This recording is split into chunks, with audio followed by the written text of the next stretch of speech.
What's up, guys? Welcome back to another video. In this video, we're going to look at 2022.2. This is Twinmotion 2022.2 Preview 1. So, it's still in preview. That's okay. But nonetheless, we're going to look at all of the new features. So if at any point you happen to learn something, please demolish that like button. It tells me that you might have learned something that maybe you liked the video. So getting into it now, here we go.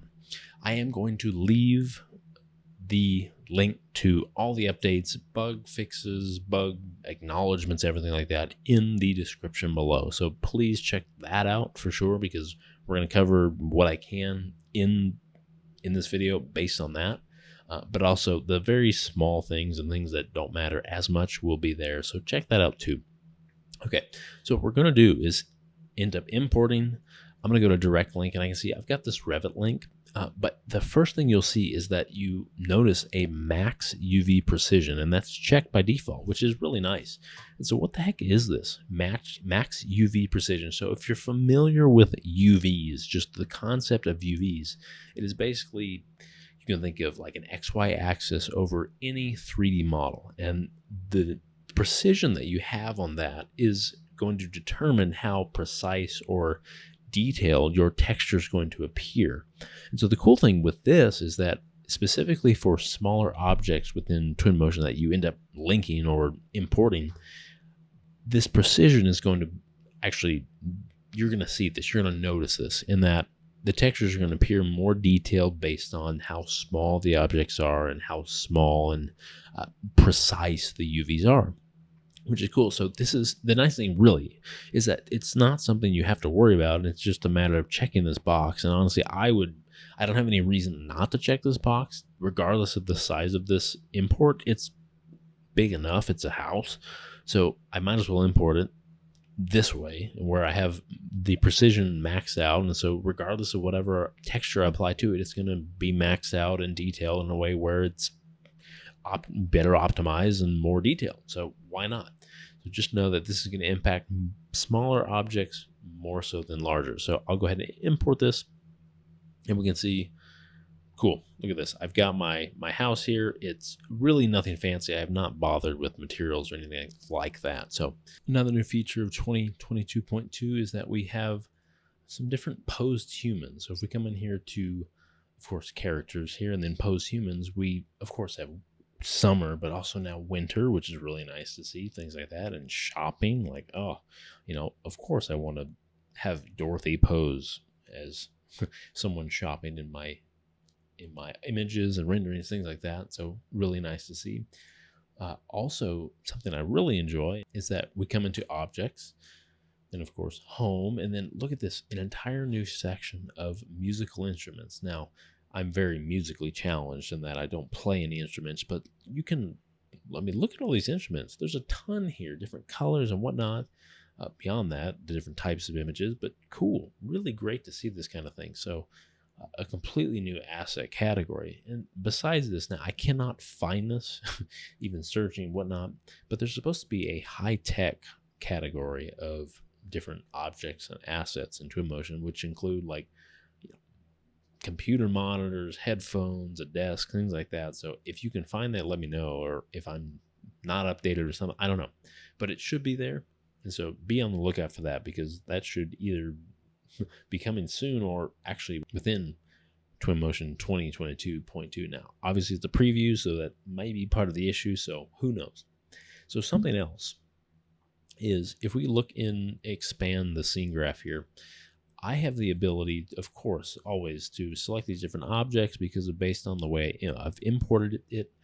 But I can select these, and if you're familiar with older versions of Twinmotion, if I were to right-click this, you could see that we can make a new subcontainer. And of course, we can do that here, but what this would normally say is new container.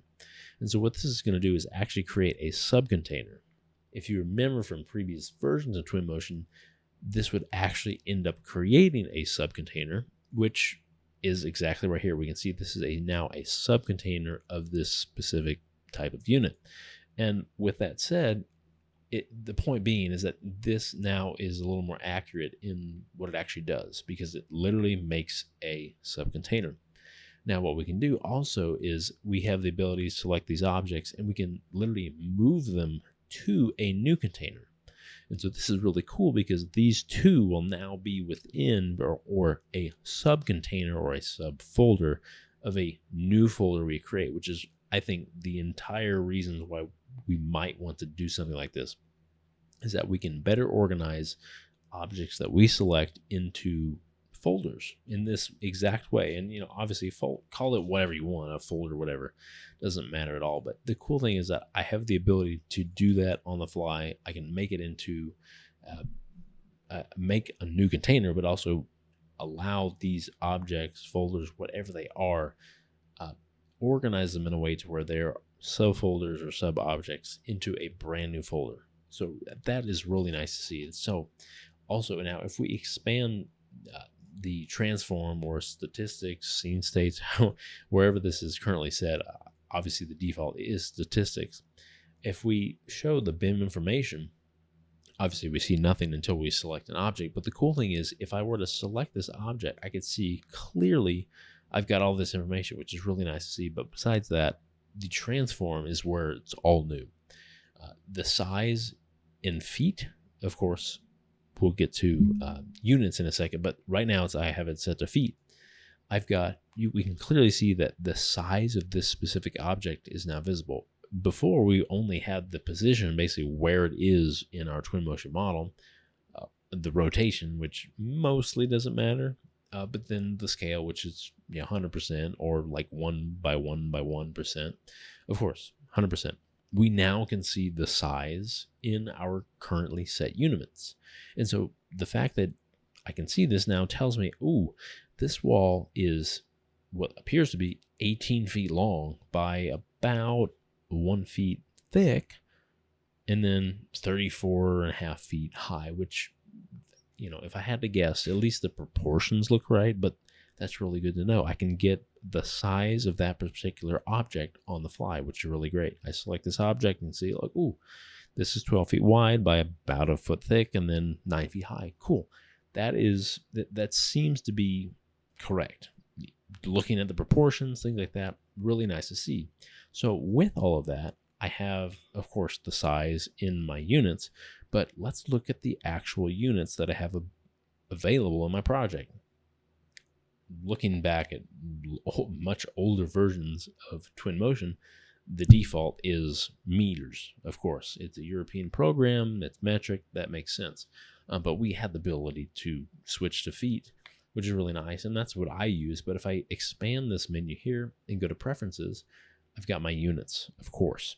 But I can see not only do I have meters and feet, but I have centimeters and inches, which is really cool. Now, I don't personally, I'm not going to use either of those, but regardless, if I'm working with smaller objects, I can work with either inches or centimeters. Really great stuff. So if I'm going to actually change this to inches, press OK, you can see immediately the 12 feet I have here is now 144. Obviously 12 squared, 144 inches, really great stuff. Now, this is, again, can apply to smaller objects, and I don't know what it is, but this seems to be like the smaller objects update, in that we look at the max precision of UVs, and that is going to apply to smaller objects. Applying texture to smaller objects, we have the ability to use units that are directly related to smaller objects, things like that. So I don't know if that is intentional. It seems to be, but I like feet, so I'm going to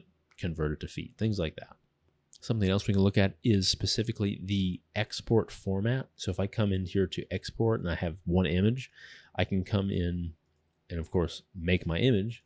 But coming into more, my format, of course, we're very used to working with PNG and JPEG, but I now have EXR, which, what is that? Well, basically, EXR is going to take into account the high dynamic range, or HDR, aspect of all of the images. So if you want to take into account the lighting quality, the lighting that you have in your scene, you might, I would say, experiment with the EXR file format. Now, I have not experimented with it to the extent that I have exported fully HDRI scenes and determine what that does. But if you have a sky dome in place, that is definitely HDR, and obviously that's an older update within Twinmotion. We have sky domes, And the fact that those are HDR are going to impact the fact that you have the ability to export EXR files.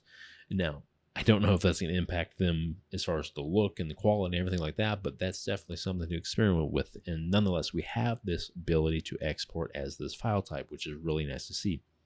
Also, you'll notice if I come in here to make a video and I want to export this video, we now have the option to export this with motion blur or not, which is really cool because I didn't have that option before. And if I'm working with a video, just think, I might want to have a motion blur effect going on whenever I'm moving my camera throughout the scene, because that's definitely a video quality that I might want to achieve. Versus if it's an image, yeah, obviously if I see cars driving by or planes flying, like I might want to see motion when it comes to the blur. But for videos, that's definitely something I might want to have control over. And I can see here, I can literally toggle that on or off. The next update we can see is that you're familiar with pressing tab, and what tab will do is basically toggle between the translate, rotate, and scale options. You can see me pressing tab here. I'm easily changing between these, and so if I press select this object, I can see the gizmo or whatnot change, and that's going to be based on the tools that I have selected here. But also when it comes to toggling local or world axis, which came within 2022 Twinmotion, we can now change this, or basically toggle between using world or local axis by pressing Z. So whenever I press Z, you could see the difference in these icons that I get, which is going to simply toggle between local or world axis, which is really nice. Very simple stuff. So it's pressing one key to change that, because that key pressing is, it's a hotkey, but it's going to change how I move that object, how that object interacts with the rest of my scene. And that's really cool. So I have other videos based on local and world axis, so check those out for sure.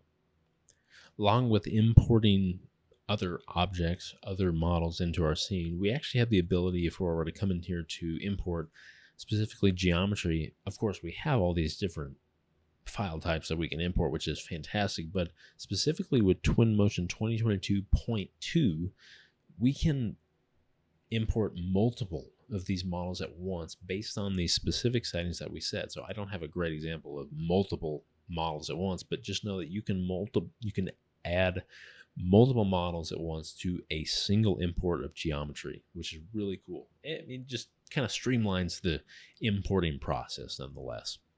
And then finally, obviously, the most important update when it comes to Twinmotion 2022.2 will be the fact that it now supports Windows 11, because I know everyone in the entire world and their dog is using Windows 11. Now, I love Windows. I've used Windows forever, and as soon as I upgrade my computer, I will move to Windows 11. So it's nice to know that I have the option to upgrade. I don't have to worry about the fact that, does it work with Windows 11? It does. In fact, it now does. So really great stuff to see. So that will do it for this video. We looked at all the new kind of smaller, kind of nuanced updates to Twinmotion 2022.2, and this is just preview 1, so it's not officially released, but this is coming out soon, and this is specifically what's going to happen and show up within Twinmotion 2022.2. But I will say you can find all this information and more, specifically like the bugs that they're aware of, in the description below. You can find a link to everything, to the actual release notes. So I would encourage you to look at that. I know this video is later than the actual release itself, but I find that these are important to do, because these are things you may not necessarily find out on your own, because it really is these very small things, and it's worth watching this video to find out what these things are. So that will do it for this video. If you happen to learn something, which I hope you did, please demolish that like button. It really helps me out a lot. Tells me that you might have learned something. So I will see you in the next Twinmotion video. I hope you have a wonderful day. Thank you very much for watching.